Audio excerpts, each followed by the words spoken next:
Y muy buenas tengan todos ustedes. Bienvenidos a una edición más de el podcast de Ecos Financieros o Ecos Financieros Podcast.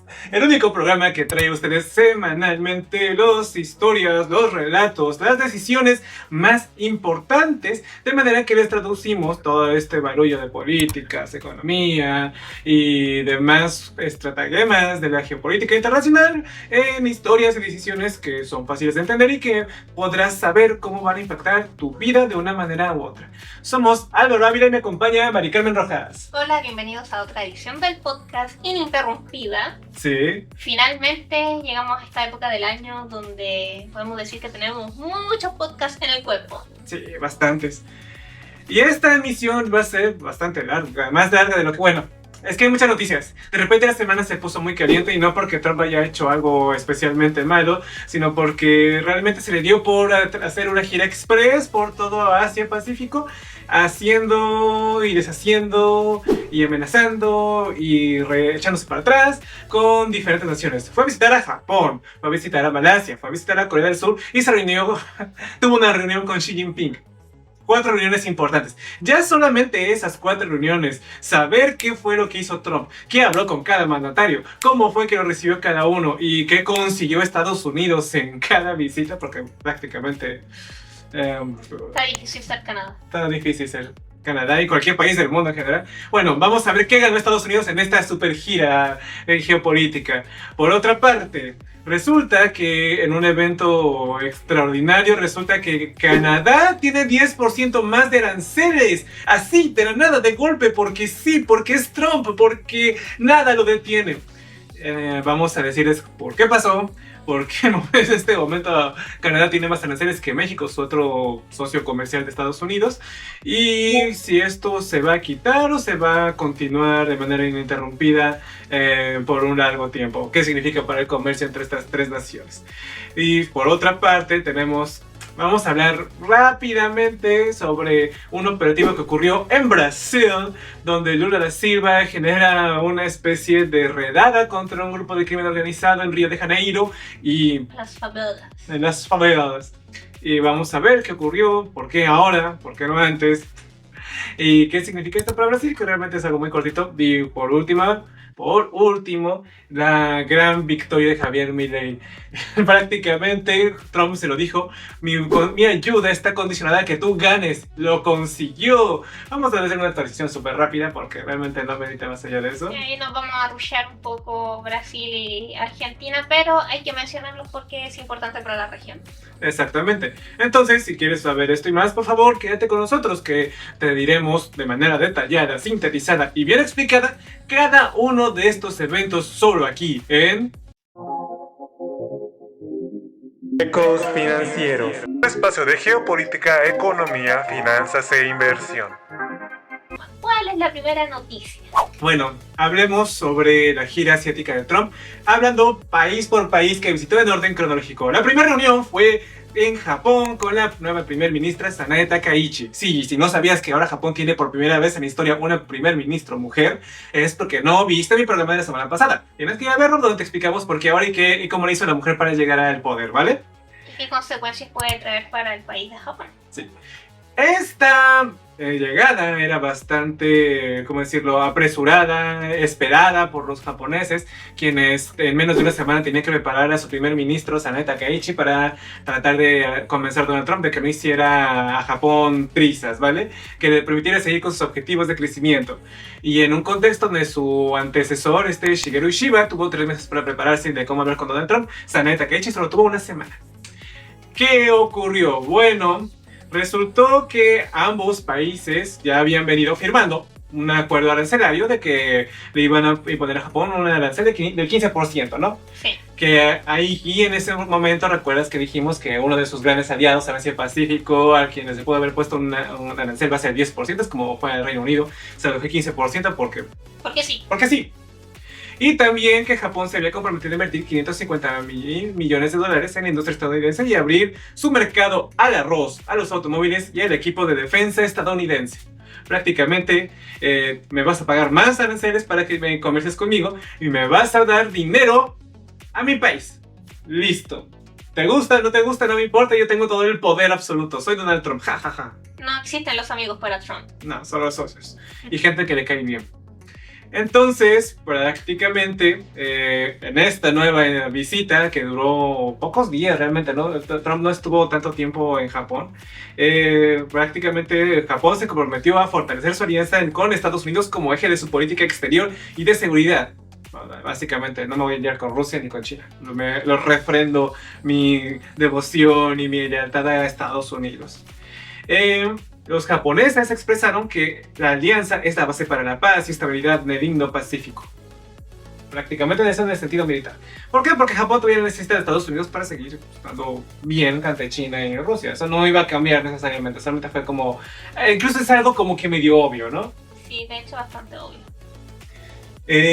También Japón se comprometió a aumentar sus capacidades de defensa, ya que Takaichi enfatizó que trabajara de modo fundamental con reforzar la propia defensa de Japón. ¿Por qué? Porque Estados Unidos está en un plan en el que no quiere pagar por la defensa de absolutamente nadie. Quiere que cada país se haga cargo de sus propios gastos. Y si un país no puede dar rienda suelta a su maquinaria industrial bélica, pues compras en Estados Unidos.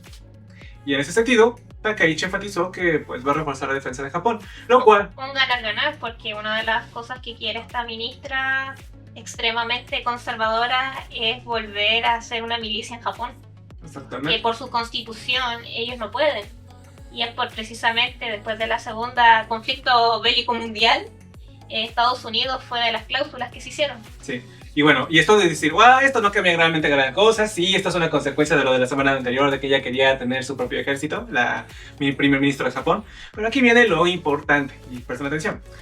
Se hizo un pacto en el cual Japón se compromete a participar en la extracción, procesamiento y diversificación de la cadena de suministros de minerales críticos con Estados Unidos, para Estados Unidos. ¿Por qué no lo había hecho antes Japón? Porque, bueno, el proceso para hacer estos minerales, sobre todo lo que viene siendo tierras raras, muy contaminante. Es muy contaminante, es muy costoso y pues te cargas el ecosistema donde lo hagas. Japón de por sí es una isla chica, son 3 islas. Sí. Y dado que a Gringolandia no le gusta estar dependiendo de China, que tiene el 70% del suministro de las tierras raras en el planeta, pues dijo, ¿sabes qué? Quiero diversificar con mis compradores de tierras raras, así que Japón, debes extraer tierras raras y vendérmelas. Y pues la primera ministra de Japón dijo, sí, su majestad Trump. También se comprometió a inversiones o compras mayores de productos estadounidenses, lo que incluye sectores como agricultura para aquellos granjeros que no están viendo pedidos de China, de soya o de otras cosas que están haciendo, agricultura, automóviles. Y esto es un contexto que amplía el eje comercial para una nueva era, acorde a lo que dijo el propio Trump, ¿no? También se aseguró un aliado comprometido en la región Indo-Pacífico, básicamente diciendo que si Estados Unidos dice manda tus fuerzas de autodefensa para cubrir tal zona, pues Japón va. ¿Por qué? Porque Estados Unidos le da permiso. Y pues prácticamente coordinar con Japón para desarrollar mercados más diversificados, líquidos y justos. Eso fue la palabra que usaron. Justos de minerales críticos y tierras raras, reduciendo la dependencia de China. Además de promover proyectos de inversión en los próximos meses, donde prácticamente proveerán apoyo financiero a proyectos seleccionados dentro de los próximos 6 meses, donde básicamente Japón comprometiéndose a invertir más dinero que había dicho en Estados Unidos. No es que Estados Unidos vaya a invertir en dinero en Japón, eso no va a pasar. Eso está fuera de discusión.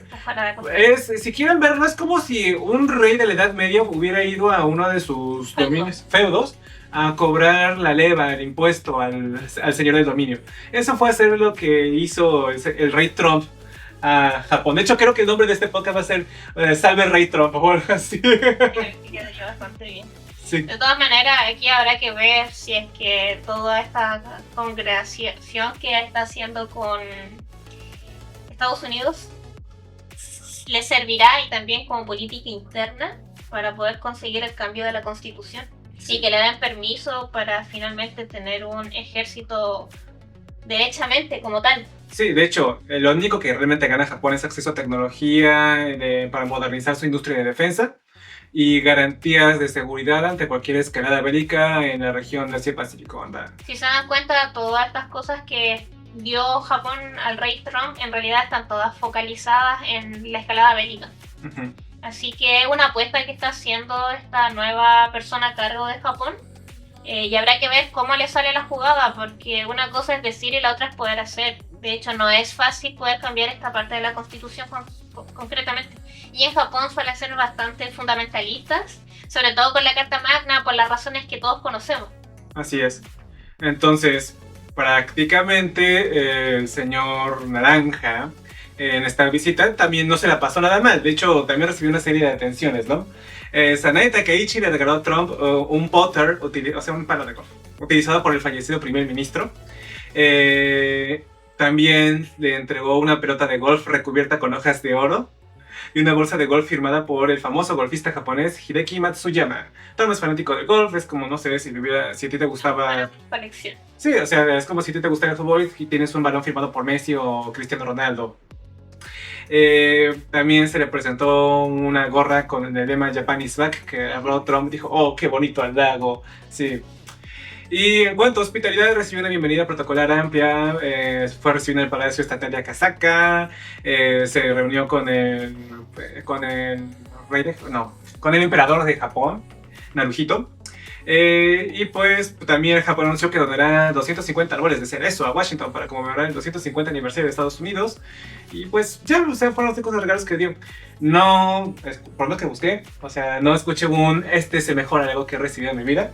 Así que Trump seguramente piensa que los regalos que le dio Japón están bien para mi buró de éxitos, porque en el espacio que voy a hacer para mi premio Nobel, que estoy haciendo en mi cuarto de logros de la segunda administración.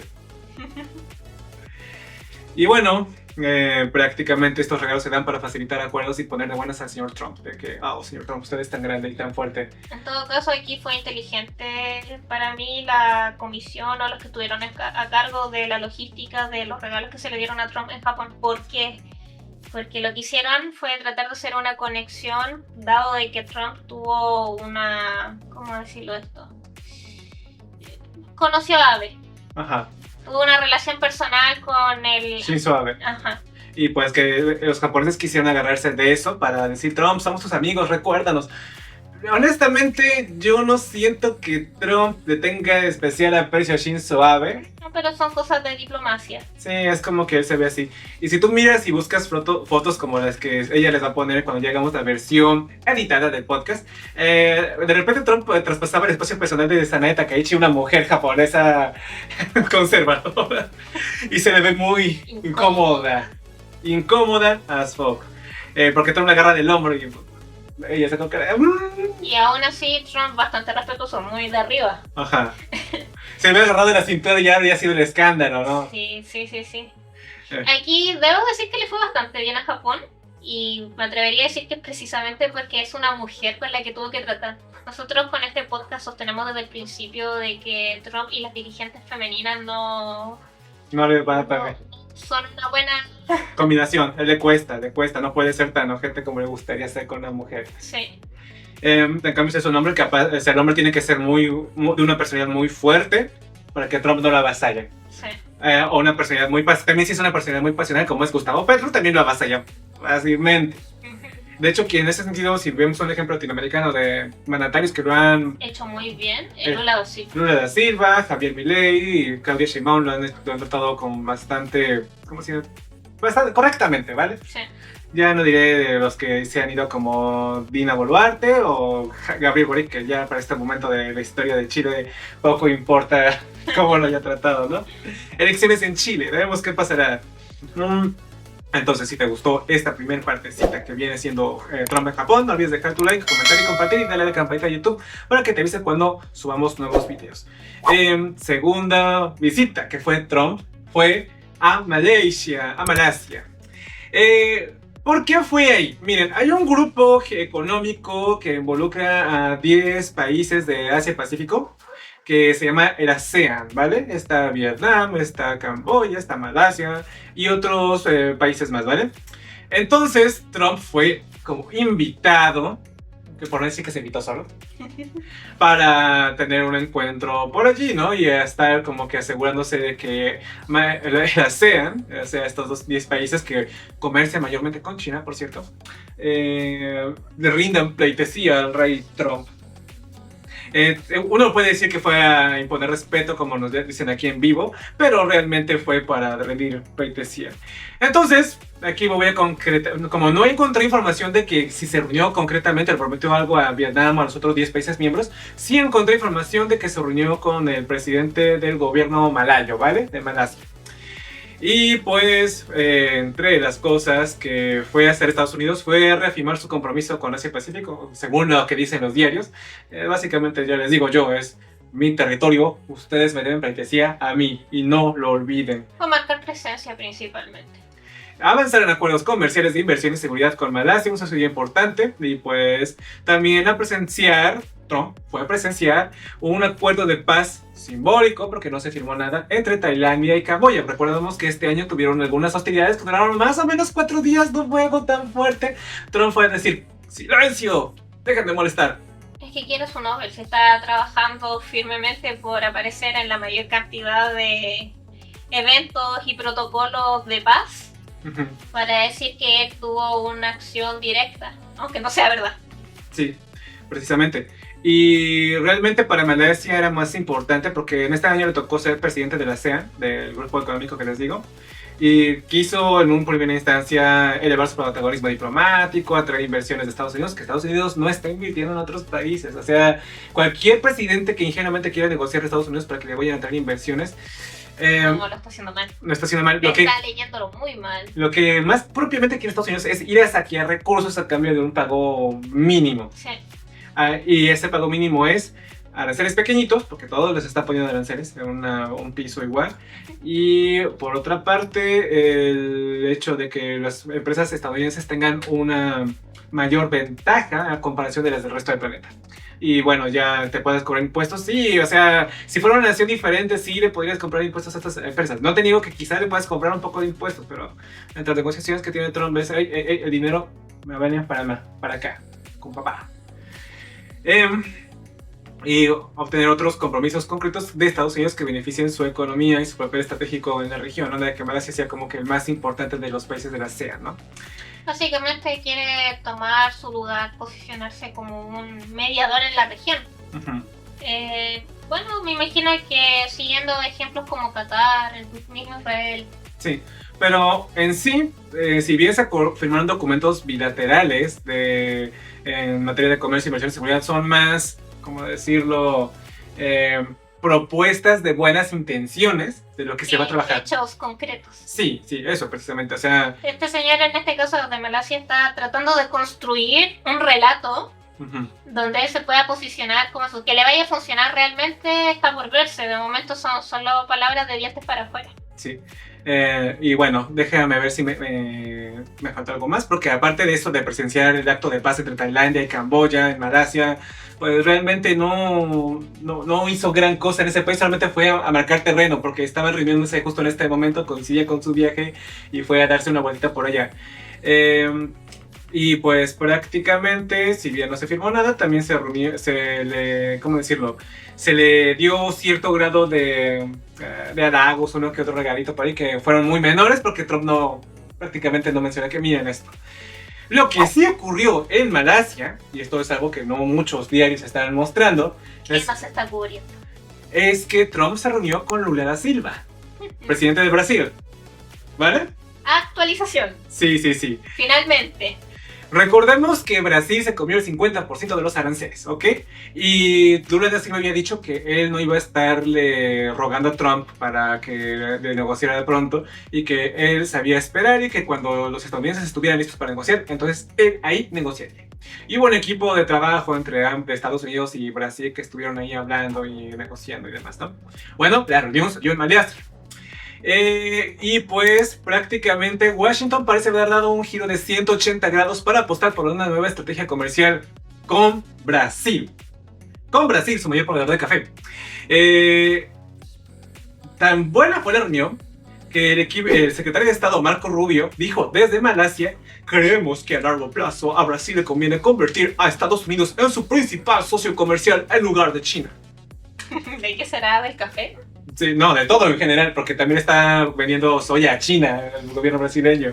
Lo decía más que todo porque como tú dices que... De hecho, no es que tú dices, ciertamente el mayor proveedor de café es Brasil. Y Estados Unidos realmente es un consumidor... ¿Cuántas tazas de café era por persona? 4 al día por persona. Demasiado. 4 al día por persona. Mucho. Y el café brasileño, si ustedes no lo han tomado, la verdad es muy rico. Te los digo yo que yo tengo mi café brasileño. Está muy rico. No les voy a decir exactamente, no me considero sommelier de café, pero sí es un sabor un poco más suave que el colombiano y más dulce, diría yo. Está muy rico realmente el café brasileño. Y eso les gusta mucho a los gringos, que seguramente cuando vieron que Brasil dejó de mandar café y de repente resultó que, bueno, no voy a negar que los super ricos siguieron comprando el café brasileño, ¿no? Pero quizás, no sé, vieron ahí que el café que les llegaba mayormente era de otras naciones, porque a lo mejor eran los productores brasileños, ya no les era rentable mandar su café a Estados Unidos.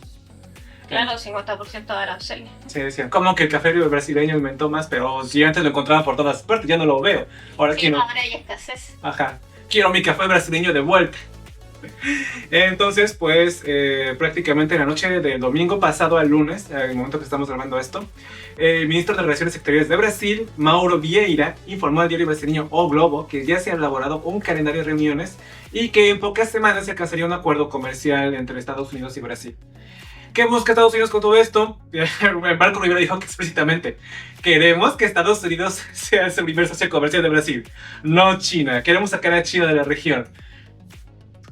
Tú, Mari Carmen, ¿de verdad crees que sea posible para Estados Unidos sacar a China de Brasil con todos los proyectos y acuerdos que ha firmado Lula da Silva? No, yo lo veo muy difícil. Sin embargo, entiendo por qué Marco Rubio dice algo como eso. Una estrategia que ha tenido Donald Trump en su gobierno es dar información especulativa, aunque sea falsa, aunque realmente sea algo completamente contradictorio a lo que está sucediendo, porque les gusta jugar a crear relatos. De hecho, esta no es la primera vez que vemos que Estados Unidos se mueve así. Yendo más lejos, con China lo ha hecho innumerables veces, diciendo no, si es que ya estamos en conversaciones con los chinos, no, si es que ya, incluso que se habían reunido en algún momento, y recuerdo también que China sale a decir no, nosotros no hemos hablado, no, nosotros no nos ha llegado ninguna comitiva, nosotros no hemos dado ningún... Sí, entonces es una estrategia que ha venido usando Estados Unidos desde siempre, cuando quiere tornar el relato a su favor. Porque en el fondo esto no es un mensaje solamente al país en cuestión. El país en cuestión lo desmienta, eso le importa poco. Lo que le interesa es que la información que sale de buenas a primero al mercado para sus socios y para el resto del mundo sea un discurso que le convenga a sí mismo. Así es. Por cosas de conveniencia. Es política pura y dura, no importa la verdad o la mentira. Lo importante es que te creas el relato. Y quien lo diga. Y además que tiene ventaja porque hasta que la otra persona no salga a desmentirlo, que tampoco suele ser tan rápido, porque tiene que darse cuenta y en eso, imagínense que con lo último de la escalada fueron más de 10 días. Sí. Entonces no es tampoco tan rápido y significa que tú tienes una ventaja de tiempo. Mientras más se demora tu contrincante en desmentirte, más ventajoso es para ti en temas de bolsa, de inversiones, de credibilidad, etcétera, etcétera, etcétera. Ciertamente. Ahora, yo he visto muchos analistas brasileños que aplaudían a Lula da Silva por su estrategia seguida, porque prácticamente lo sintetizaron de esta manera. Lula da Silva esperó que se le pasara el escándalo político andar caliente a Donald Trump, que se olvidara un poquito de ellos y luego dijera: ¿por qué estoy negociando contigo? Ven, vamos a negociar otra vez. Y francamente, creo que es la mejor manera que tienes de negociar con Donald Trump en este momento. Brasil, que se llevó los aranceles más fuertes de Latinoamérica, está dando un ejemplo mejor de cómo negociar. Que la Unión Europea. Que la Unión Europea, que Gustavo Petro, sí, que otros presidentes de otras naciones. Principalmente la Unión Europea, que lo hizo terriblemente mal. Sí, yo creo que aquí el gran perdedor y la gran lección es hacia la Unión Europea. Porque aquí han habido muchos países que han sabido hacérselo bien. El propio país de India. Narendra Modi. Claro, es otro muy buen ejemplo. Porque no sacan nada de salir a vociferar, a hacer escándalo, pataletas. Sí, estoy hablando de Petro. Sí, que nada más sale a decir puras tarugadas. En fin, también mientras estuvo en Malasia, Donald Trump salió a decir, hablando de un poquito de Latinoamérica, que Maduro le ofreció riquezas, petróleo y demás para que lo dejara en paz. Algo trascendente. Sigo diciendo, francamente, desde el primer momento que se habló de esta pseudoinvasión a las costas de Venezuela, que Estados Unidos no va a invadir, no lo va a hacer. Sigo manteniendo muy firme. La probabilidad, para mí, es muy baja. Onda de que 95%, para mí, 95% de probabilidad de que Estados Unidos no invada, 5% de que lo haga. Porque tampoco puedo irme al extremo de... Al ser absoluto. Al ser absoluto. Siempre cosas pueden cambiar de formas que son casi impredecibles. Y les he dicho muchas veces, si de repente a Maduro se le va la olla y decide por temor ordenar al ejército venezolano atacar un acorazado estadounidense... Ahí podrían entrar en guerra. Ahí sí, pero tienes que ser muy tonto. Sí. La pregunta es, ¿Maduro es muy tonto? Eso es algo que yo no puedo responder.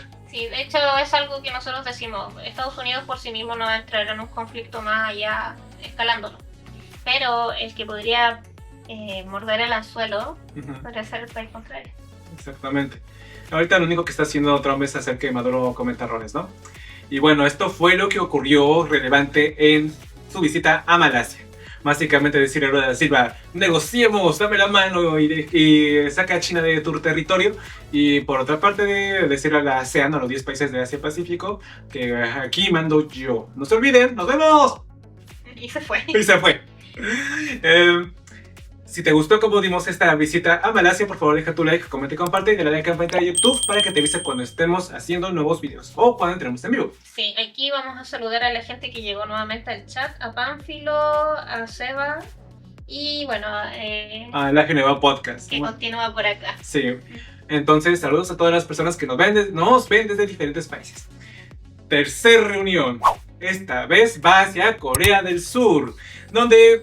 Si ustedes han seguido Ecos Financieros, sabrán que hace como un mes y medio más o menos, ICE, la Policía de Migración, fue a hacer una redada a una construcción de una fábrica que estaba haciendo Hyundai en Georgia, en la cual deportó a todos los coreanos que se encontró y paralizando por completo la construcción de la planta. Y retrasando con ello el proyecto. Ajá. Habíamos dicho que los surcoreanos se lo tomaron muy mal. Muy mal. Que esto fue como, oye, te estamos dando inversión, te estamos llevando nuestros empleos para allá y nos deportas. Y que esto podría ser un antecedente muy fuerte porque ahora las empresas y las naciones aliadas de Estados Unidos van a tener que valorar si realmente vale la pena poner una empresa en Estados Unidos o si no va a llegar a ICE a hacer una redada a tus instalaciones para llevarse todo tu personal. De hecho, los surcoreanos que fueron atrapados por ICE fueron deportados en menos de una semana y regresaron todos a sus países. Lo que es nefasto para la planta, porque los manuales están en su propio idioma, no es como que uno pueda hacer un recambio tan sencillo. Y hay procesos estratégicos, sectores estratégicos de una construcción de una fábrica que otro profesional no va a poder seguir. O sea, sería desbaratar y desmantelar. Sí. Es muy caro. Y bueno, llega a Seúl. Obviamente con el primero que se va a reunir va a ser con el presidente de Corea del Sur. Y prácticamente se ultimó un compromiso de inversión surcoreano de 350.000 millones de dólares y que va a mantener los aranceles en un 15% a Corea del Sur. No le bajó ni un poquito. Ni un poquito. Te voy a dar el mismo trato que doy a los japoneses. Tómalo, déjalo. Kim Jong-un, jefe de gabinete presidencial para asuntos políticos, anunció el acuerdo tras la reunión entre Trump y el presidente surcoreano Lee Jae-myung, ¿vale? En el marco de la cumbre de la APEC, que es otro tipo de reunión que involucra otra serie de actores económicos, donde incluso China está metido, ¿vale? Esto es algo más grande que la ASEAN. Los 350.000 millones de dólares que le prometieron los surcoreanos incluyen 200.000 millones en inversión en efectivo y 150.000 millones en construcción naval y cooperación industrial. ¿Tú sabes por qué es importante que sean 150.000 millones en efectivo? No tengo idea. ¿Por qué será? Miren, yo soy economista, pero también soy contador. ¿Qué pasa con el dinero en efectivo? Es difícil de rastrear. Ilumínanos con tu sabiduría blanquecina. Yo no... Disclaimer. No te estoy diciendo que hagas cosas malas. Solo te digo lo difícil que es para los gobiernos y sus ministerios de impuestos, que ya sea el sistema de administración tributaria, el sistema de impuestos internos o... No sean blanquecinos, básicamente. Sí, o el IRS. Que les cuesta mucho detectar cuando alguien paga en efectivo, porque básicamente no está dentro de su sistema. No hay una trazabilidad que uno pueda seguir respecto al rastreo del dinero. Y se preguntaron, y bueno, ¿qué pasa cuando yo le compro en efectivo a un Oxxo mis papas, o voy a comprar cerveza en la tienda y pago en efectivo? Bueno, en principio los proveedores de estos servicios tienen que hacer una factura, ¿cómo decirlo?, general de todas las ventas que ellos tuvo en el día. Pero ellos pueden decir cuánto se vendió realmente. La manera en que te pueden cachar es si de repente te llega un auditor y te pide que le des tu libro de inventarios, que estás viendo cuánto estás entrando, cuánto estás sacando y hagas un estimado, ¿vale? Pero realmente es difícil que te hagan algo así. Yo en mis 15 años que estuve haciendo esto, solo escuché de una vez a alguna empresa que se lo hicieron. Que lo auditaron así. Ajá, solo una vez. Entonces, si estos 200 mil millones en inversión en efectivo, si es realmente en efectivo, si es literal, ¿no? O sea, si es cash, le llega a Estados Unidos, o sea, de repente podrá irse un dinerito a algún empresario. Es fácil sacar tajadas, básicamente. Sí, un empresario de piel naranja y pelo rubio. Y 150 mil millones en construcción naval y cooperación industrial. O sea, estos sí están bien. Está fuerte. Está muy fuerte. Entonces, para ello, el límite anual de inversión se ha fijado en 20 mil millones de dólares, de cifra que se encuentra dentro de la capacidad del mercado de divisas, y el impacto en el mercado pues va a ser mínimo, prácticamente diciéndolo como una meta de que, oye, sí, te lo prometo, voy a darte todo ese dinero, pero te voy a dar como a pasos chiquitos, ¿no? Claro. De poquito, de mi capacidad de lo que puedo hacer, y ya aceptaron los gringos. O sea, a fin de cuentas es como America Great Again y la inversión llega. También ambas partes acordaron que Corea del Sur solo invertiría en proyectos que tuvieran racionalidad comercial. O sea, no va a agarrar y va a poner empresas de celulares de Samsung en Oregon. Eso sí, nacional comercialmente. No va a llegar... Creo que LG también es surcoreana. A poner su empresa de manufactura de electrodomésticos en Washington. Eso no tiene racionalidad comercial, ¿vale? Tienen que ser cosas que sean lógicas y rentables, obviamente. Sí. De todas maneras, obvio que tendrían que ser rentables porque lo que busca Estados Unidos es reindustrializar el país. De hecho, sí. Y bueno, Kim afirmó que los productos farmacéuticos y madereros recibirán el estatus de nación más favorecida y que los semiconductores, una exportación clave de Corea del Sur, recibirán aranceles no menos favorables que los de su principal competidor Taiwán. O sea, básicamente Nicolás les dijo, los voy a comprar igual a los dos, así que cállate. No te voy a poner menos aranceles. Y pues prácticamente esto de un contexto donde los propios periodistas surcoreanos no le daban buenas perspectivas de llegar a un acuerdo al presidente surcoreano porque acaba de llegar de un escándalo político. Recordemos que este año su predecesor del presidente surcoreano, Yoon Suk Yeol, fue destituido tras declarar brevemente la ley marcial y hacer una especie de pseudo golpe de estado que no salió bien. El Congreso consiguió reunirse en un quórum, decretar la anulación de este golpe de estado y el ejército obedeció esa anulación del decreto. Pero estuvieron así de cerca de tener otro dictador. Pues ya que está viendo una polarización política muy fuerte, ahí queda la cosa. Ahora, lo interesante de esta llegada de Trump a Corea del Sur es que hubo protestas anti-Trump diciéndole que básicamente este tipo solamente nos ve como su billetera sin fondo, quiere que le demos dinero si no hay respeto, fuera algo de nuestro país, Trump. Pero también hubo, como China fue en Corea del Sur en esta reunión de la APEC, bueno, también al mismo tiempo había manifestantes anti-China. Yo no sé si se encontraron, pero de un lado los antitrumpistas y los anti-Xi Jinping, ¿no? Así como que protestando. Y qué difícil, ¿no? O sea, estás viendo en un contexto donde Corea del Sur está jodido. Sí, porque está justo en la mitad, o sea, no puede tampoco desconocer a uno u otro. Sí, o sea, o te vas con uno, te vas con otro, o te unes a la nueva alianza entre Japón y la India. Sí, de hecho, ¿qué irá a pasar con esta alianza? Porque como Japón en estos momentos pareciera ser que le dijo a Estados Unidos, nosotros contigo forever. De hecho, sí.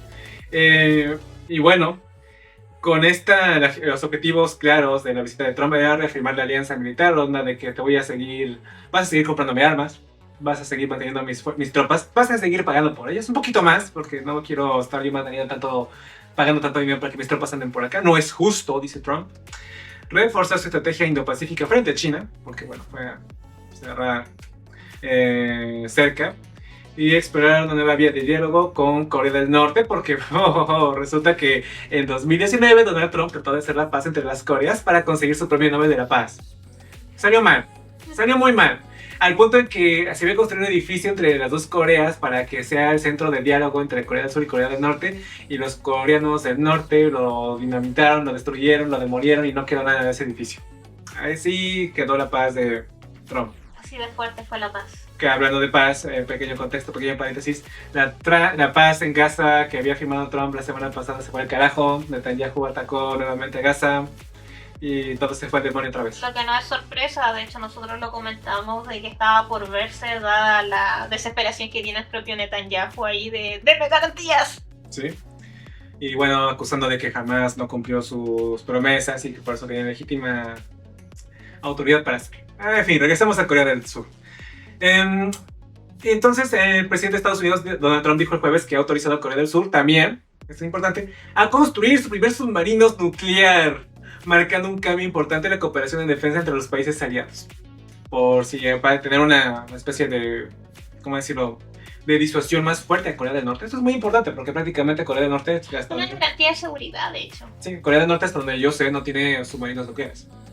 Corea del Sur, tener un submarino nuclear es una ventaja tremenda. Prácticamente, si los manejas bien, son virtualmente indetectables. Pueden estar alojados en cualquier parte del mundo. Si tienen un misil balístico intercontinental, o sea, una bomba nuclear, puedes mandarla a cualquier parte del mundo y hacer... Y ya fue. Y ya fue fin del mundo. Entonces, prácticamente podría ser, honestamente yo, te voy a ser sincero. O sea, qué bueno que los surcoreanos tengan, como decirlo, más garantías, ¿no? Pero creo que esto podría ser la mecha para un conflicto muy fuerte que podría verse y detonarse en Asia-Pacífico.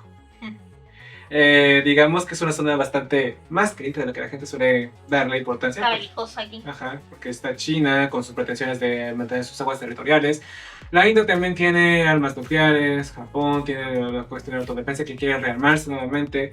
Y ahora Corea del Sur tiene el visto bueno para construir su primer submarino nuclear. Que por cierto, Corea del Sur ha estado últimamente siendo un hito o un referente en lo que se refiere a la venta de armas. Han estado de hecho, son una competencia real en la actualidad con la industria armamentística estadounidense. Y la europea también.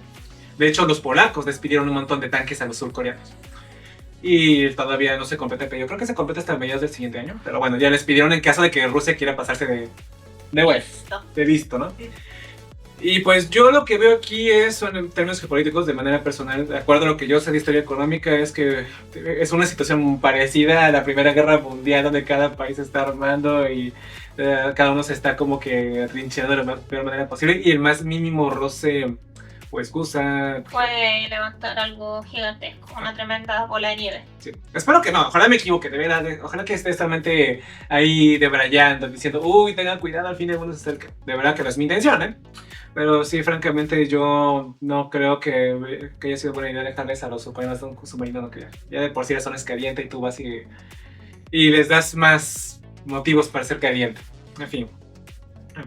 Si te gustó como resumimos el encuentro de Trump con los surcoreanos y lo que se abordó, no olvides dejar tu like, comentar y compartir, y darle a la campanita de YouTube para que te avise cuando subamos nuevos videos. La reunión importante, la que acaparó todos los titulares, la que todos no esperaban, la que opacó a todas las demás. La reunión de Trump con Xi Jinping. Después de esta guerra comercial que ha estado sosteniendo Trump desde que comenzó su mandato en dimes y diretes con China, diciendo hace un mes a los chinos que les iba a aumentar el 100% de aranceles el 1 de noviembre, finalmente se encontró en persona con Xi Jinping. Y esto, según lo que estuve viendo, le costó mucho trabajo a los equipos de negociación, tanto de los chinos como de los estadounidenses. Les costó mucho hacer que se juntaran. Todo dependía de ellos. Ya hicieron la pega, ya como que estabilizaron la situación. Ahora dependía de estos dos líderes querer juntarse. Sí.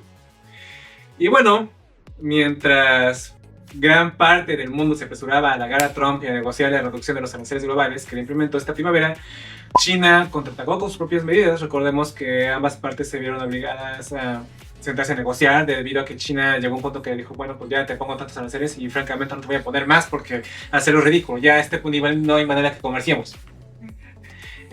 También China en abril hizo un llamado a la comunidad internacional para ir calando qué tanto poder de convocatoria tenga, diciendo unámonos juntos contra Estados Unidos.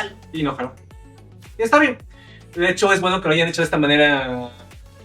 Fue inteligente, fue discreta, no pegó. Solamente hubo un país que se lo creyó tontamente, Gustavo Petro.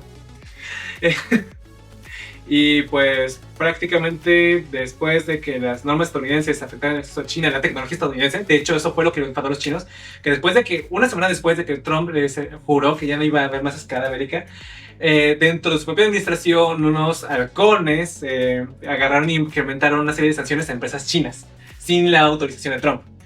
Y ante esto los chinos dijeron, pues vamos a ponerles controles de exportación a las tierras raras. Reaccionaron con su arma de tierras raras. Y como Trump estaba muy ocupado con lo de su propio nombre, no se dio cuenta hasta 2 semanas después. Y cuando les amenazó a los chinos de que les iba a poner aranceles un viernes, el domingo se retractó diciendo, todo va a estar bien. Y aquí es lo que se esperaba que se negociara. Para Estados Unidos, que China tuviera un papel más activo para que dejara de mandar los componentes aquí a América para que los traficantes hicieran fentanilo. También esto de que asegurar el suministro de tierras raras en los que va consiguiendo que países como Argentina, como Japón y otros países a los que vaya a ir Donald Trump le suministren las tierras raras en lugar de China. O por lo menos empresas estadounidenses que trabajen en esos países. Contaminando.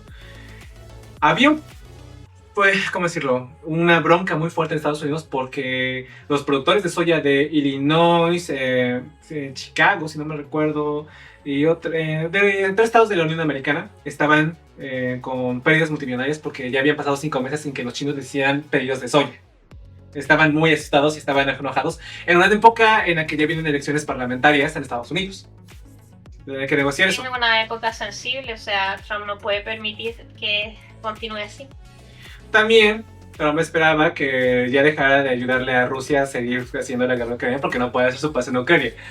Trump quería ser el presidente de la paz, paz en las Coreas, paz en el Medio Oriente, paz en Ucrania, para que nos... Él se quiere ganar ese premio Nobel, no como un tal Obama que se lo dan por existir.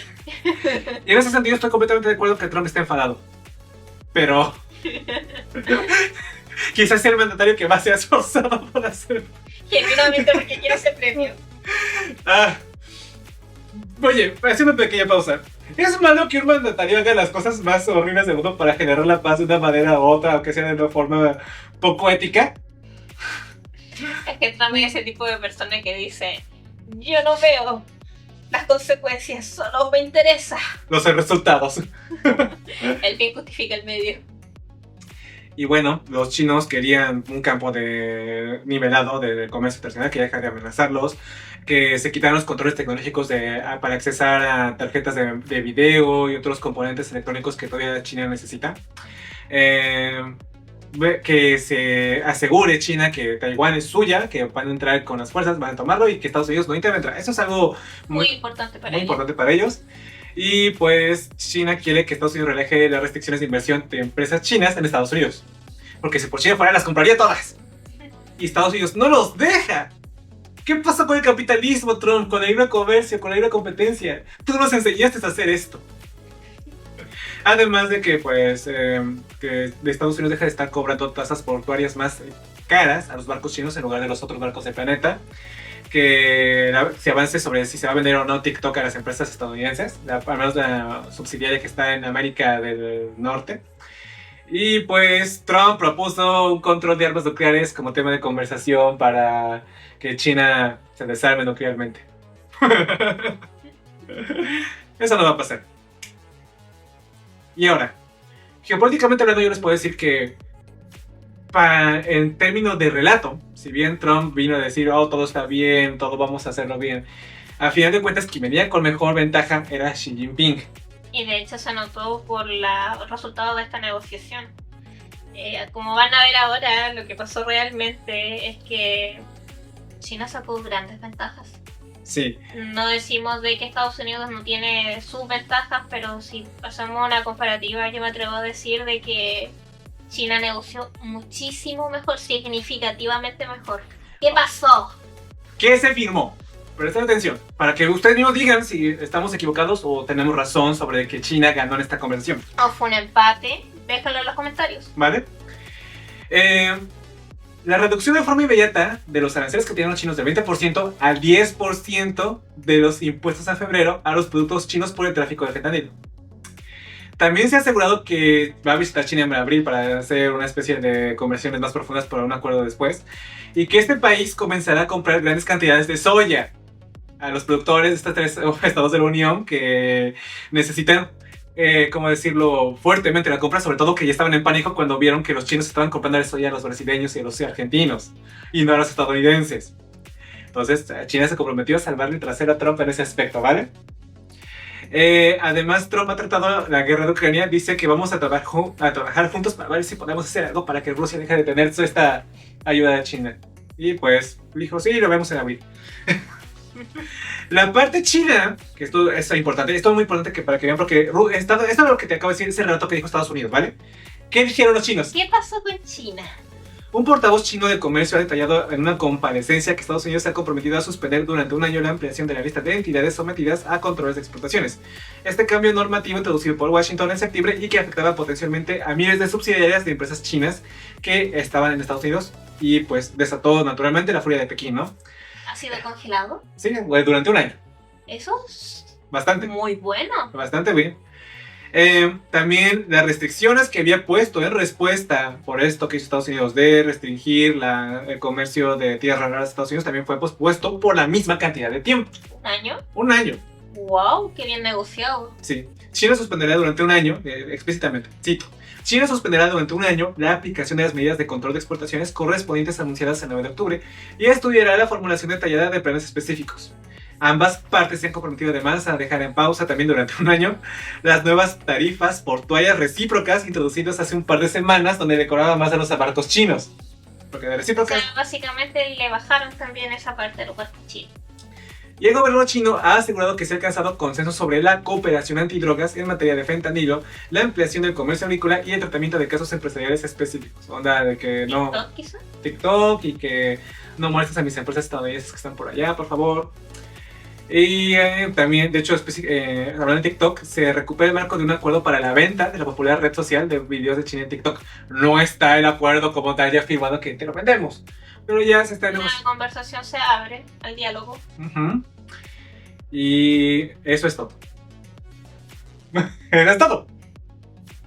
Sacó muy bueno, o sea, bajó aranceles, algunos hasta el 10%. Si lo comparamos con grandes amigos, socios icónicos como Corea y Japón. Sí, prácticamente.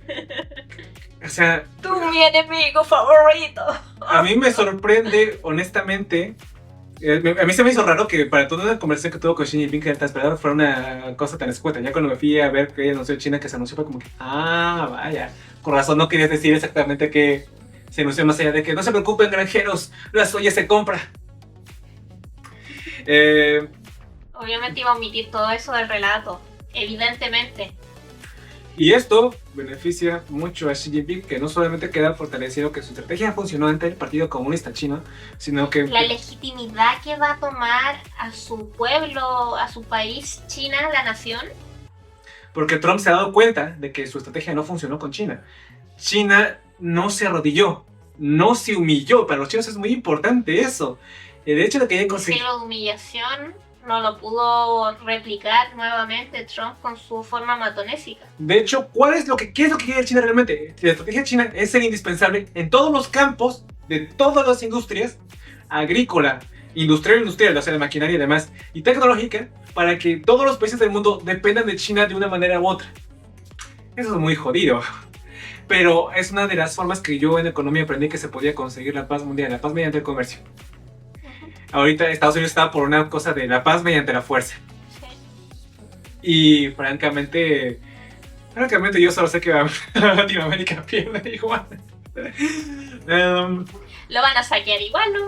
Sí. El mismo zorro con piel distinta. No, la única diferencia vital que te puedo decir es que Estados Unidos no te pone infraestructuras vitales. Buen punto, sí.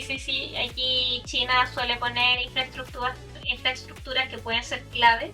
el tema aquí es la capacidad negociadora de cada país, en este caso latinoamericano.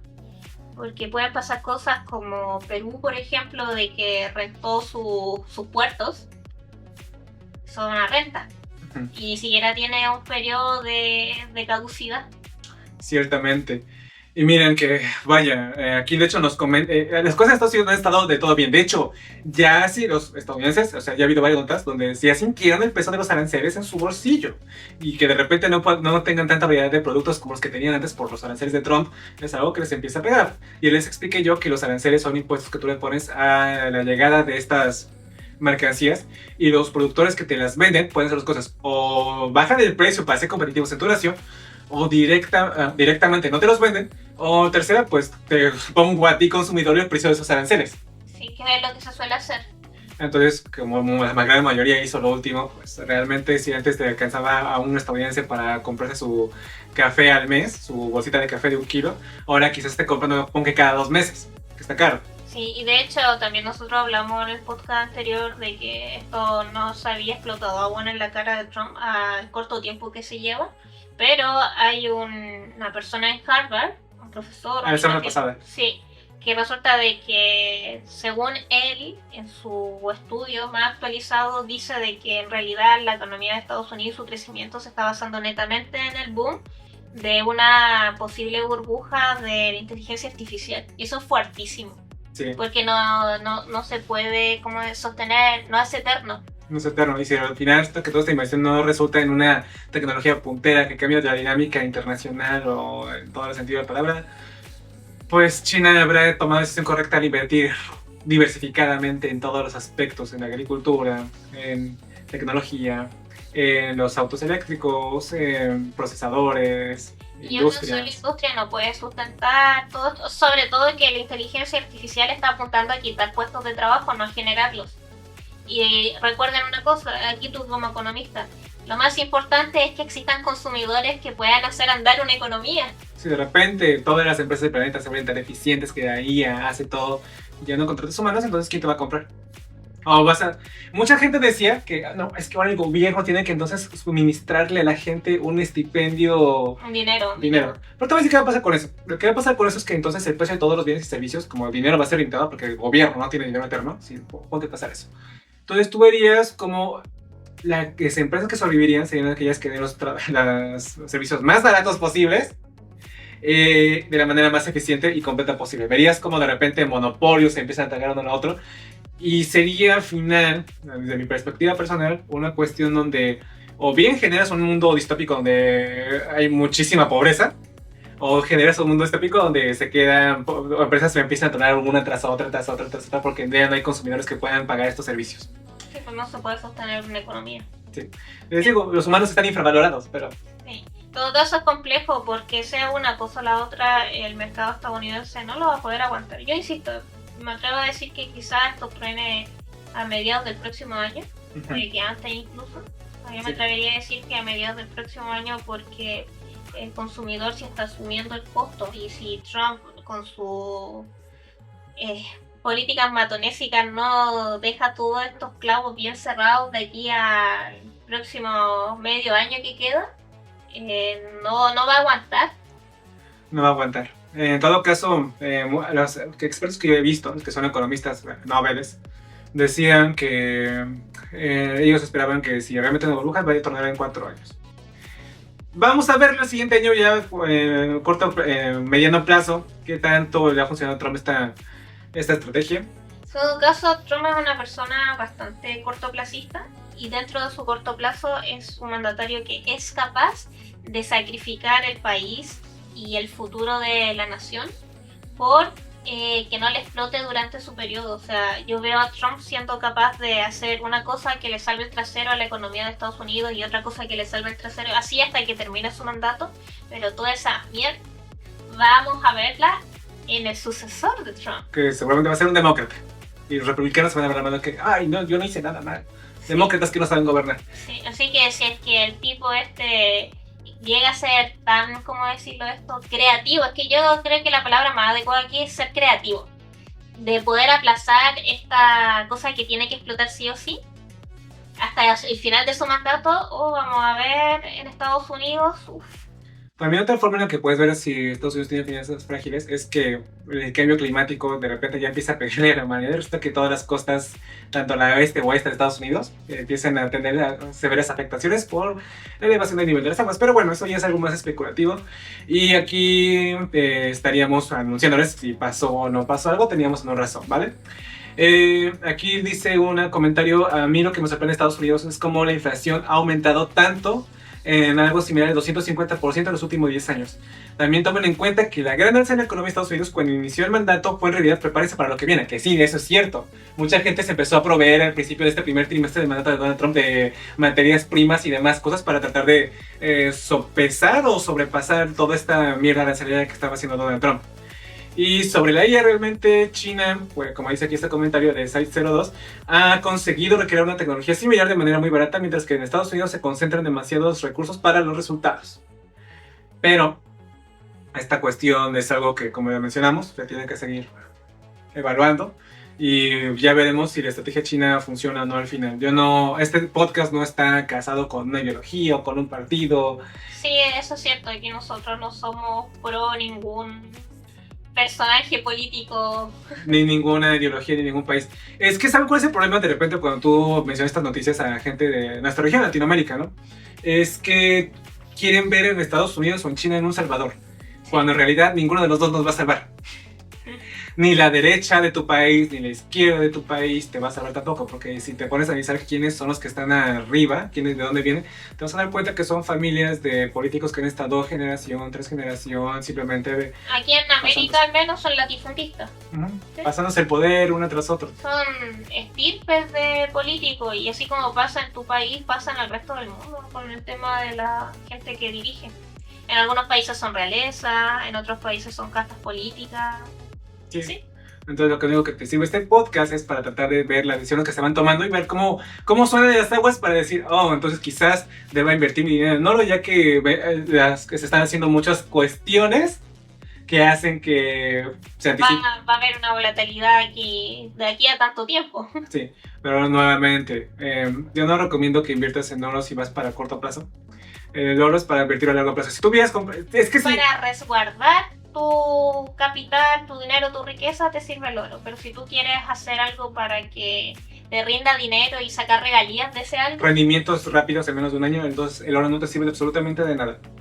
En fin, nuevamente, esto no es una recomendación de inversión, tienes que hacer tu propia investigación. Recuerden que el invertir tiene sus riesgos y puedes perderlo todo en una rabieta de Donald Trump, ¿ok? Sí.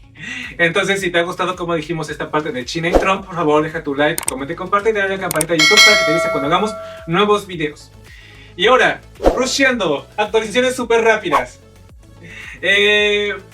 Milei arrasa con Libertad Avanza. En un evento bastante afortunado para Javier Milei, resulta que los argentinos le perdonaron todo y que la elección de Axel Kicillof en la alcaldía de Buenos Aires fue una voto de castigo por lo que había hecho su hermana Karina Milei. Ya le perdonaron y en las elecciones legislativas el partido de Milei tuvo un 39% de los votos, mientras que la peronista Fuerza Patria y sus aliados obtuvieron 29%. Prácticamente la Libertad Avanza ganó en las provincias y territorios más importantes de Argentina: la ciudad de Buenos Aires, Córdoba, Santa Fe y Mendoza. Además, obtuvo una victoria inesperada en Buenos Aires porque ya le había perdido contra Axel Kicillof. Prácticamente con esto garantizándose que Trump le va a dar la ayuda que Milei necesita y que esto de que el gobierno de Estados Unidos va a participar en el mercado de divisas para ser el demandante directo de pesos argentinos va para adelante. Es el mejor momento para invertir en Argentina. Así que esta noticia de último momento es la posibilidad quizá de invertir en alguna cosa en Argentina. Sería una buena idea. Recuerden, tienen que hacer su investigación. No les dije en qué empresa. Yo sé, no les voy a decir. Siguiente noticia súper rápida. Canadá con aranceles. Resulta que el presidente Donald Trump anunció el viernes pasado un aumento del 10% de aranceles a Canadá, luego de que rompió las negociaciones comerciales con su vecino del norte por un anuncio en televisión contra los aranceles. Resulta que Canadá había pagado un anuncio en la televisión pública sacando una cita que decía Ronald Reagan, donde él estaba en contra de los aranceles. Ronald Reagan, ¿vale? Ronald Reagan, si ustedes no lo saben, es un presidente del Partido Republicano muy bien valorado por parte de los ciudadanos estadounidenses. Lo aman, lo quieren, lo respetan. Es como, no sé... Es una figura, una eminencia. Sí. Es el Milei actual de los argentinos, supongo. Es que sí, pero, o el Lula da Silva actual de los brasileños, supongo. No puedo darte ningún ejemplo mexicano porque no existe. ¿El Piñera de los chilenos? Para algunos. Para algunos. Oye, no te podías enojar con ese tipo. En fin. Y pues Donald Trump, sabiendo la popularidad que todavía tiene Ronald Reagan, sobre todo entre la gente mayor, le molestó mucho el anuncio, le puso 10% de los aranceles en este berrinche y escribió en Truth Social: Ronald Reagan amaba los aranceles por motivos de seguridad nacional y economía, pero Canadá dijo que no. Su anuncio debe ser retirado inmediatamente, pero lo dejaron pasar la noche durante la Serie Mundial de Béisbol. Sabía entonces que era un fraude, por lo que tomó su decisión de aumentar los gravámenes de manera unilateral y repentina. Porque fue berrinche. ¿Qué quería Canadá? Bueno, Canadá buscaba que la corte estadounidense rescatara a Canadá de los aranceles, haciendo como que fuera ganando popularidad de la población, que los aranceles son malos, que sí lo son para la población, y pues que le permitiera que los jueces hicieran que los aranceles que pone Trump sean ya desestimados, de que no tienen las facultades para imponerlos de manera unilateral. Y Trump dijo: mírame cómo lo hago. Y lo hizo. Y lo hizo. Trump remarcó que Canadá fue descubierto infraganti, publicando un anuncio fraudulento sobre el discurso de Ronald Reagan sobre aranceles, y destacó que el anuncio tergiversa el discurso radial presidencial. Y no solicitaron ni recibieron permiso para usar ni editar los comentarios, porque honestamente no lo necesitan. Es propiedad pública, así que... Es público, no está violando nada. Entonces, pues también quiso decir Donald Trump que la Fundación Instituto Presidencial Ronald Reagan está revisando sus opciones legales en este asunto, porque por ahí de Trump los quiere demandar por haber permitido que usaran el material de Ronald Reagan. Claro. Y pues prácticamente eso estaba. Eso sí, el Senado de Estados Unidos aprobó este miércoles la revocación de los gravámenes impuestos a las importaciones desde Canadá por el gobierno de Donald Trump, a la vez de que también los había quitado para Brasil.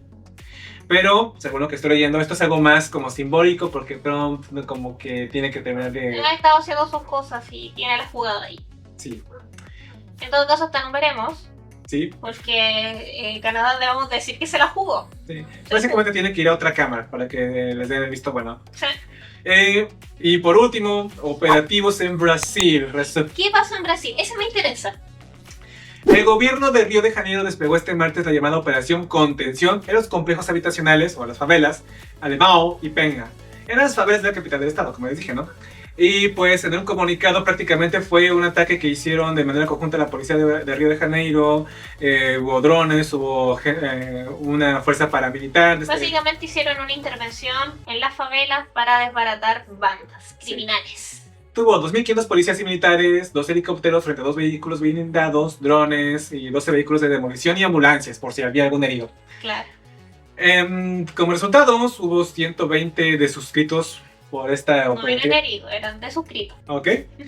Y de acuerdo con el gobierno, integrantes del Comando Vermelho respondieron al operativo con violencia mediante el uso de sus propios drones, como lo aprendieron con los ucranianos, bombas y armamento pesado. Como resultado, solo 4 policías fallecieron en esta intervención, ¿vale? ¿Qué es el Comando Vermelho? Bueno, es la organización criminal más fuerte de Brasil. En pocas palabras, tiene su origen desde 1970, tuvieron su pick en 2005, luego lo perdieron y volvieron a tener su pick de fuerza en 2003. Así, sintetizándolo muy brevemente, no voy a hacer una historia de eso porque ese canal no va de eso, y cuando hice la historia del grupo criminal que empieza con F y es de Colombia... No bajo YouTube, así que continúa. Ok. Entonces, pues, ¿por qué lo hicieron ahora? ¿Por qué en este momento? ¿Qué ocurre en Brasil para que quiera hacerlo en este momento? Bueno, resulta que Brasil, cuando va a ser anfitrión de algún evento internacional, se le ocurre hacer estos operativos para hacer que la ciudad de Río de Janeiro sea más segura. Está limpiando la ciudad. Está limpiando la ciudad. Lo hizo en el Mundial de 2014, lo hizo en los Juegos Olímpicos también.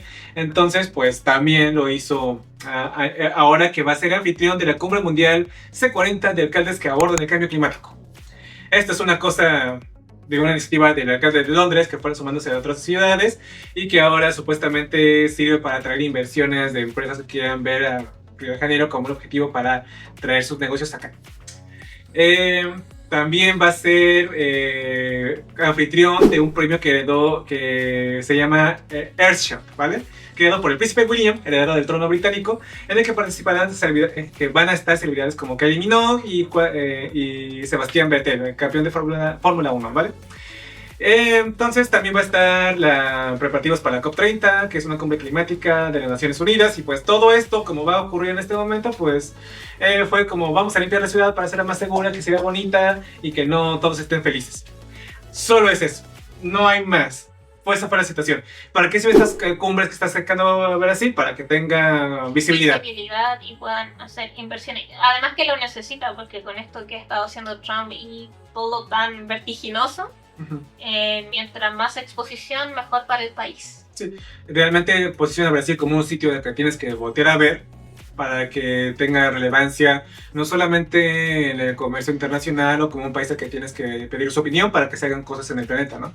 Sino también para que quizás Brasil tenga un objetivo a largo plazo de convertirse en el eje de Sudamérica en el cual todos los países giren. En este momento los países que dependen más de Brasil son Argentina, Uruguay y Paraguay, si no me recuerdo. Entonces, si el objetivo de Brasil a largo plazo es que mírenme, yo soy el grande, yo soy el líder de esta región, tiene que hacer estas cosas para ir ganando relevancia a una resultado. Es un objetivo a largo plazo que no vamos a verlo concretado en los próximos 10 años. Pero bueno, eso es lo que ocurrió en Brasil. ¿Le funcionará esto? Realmente no funciona. Realmente es como poner una parche a la herida, ¿no? No, sí, de hecho lo ha hecho anteriormente y obviamente no ha sanado el crimen que tiene en Brasil. Pero lo que sí hace es que estén las aguas más limpias, más calmadas, porque es también un mensaje hacia los grupos criminales. Sí, manténganse ahí tranquilos, dejen que todo pase y después hagan su desmadre. Hagan su desmadre. En fin. Entonces, bueno, y esto serían las notas más relevantes de la semana. Si se nos faltó alguna por hablar, se las decidiremos en la siguiente porque estamos haciendo esto los días jueves en la noche, señores. Esto es Ecos Financieros Podcast, el único programa netamente latinoamericano. No solamente una chilena o un mexicano, sino los dos, hablando de lo que pasa en el mundo. De norte a sur. De norte a sur, perfecto. Me gusta eso. Vamos a ponerlo en Ecos Financieros. De norte a sur. Entonces, gracias por acompañarnos en esto que fue Ecos Financieros Podcast. Nos estaremos viendo la siguiente semana.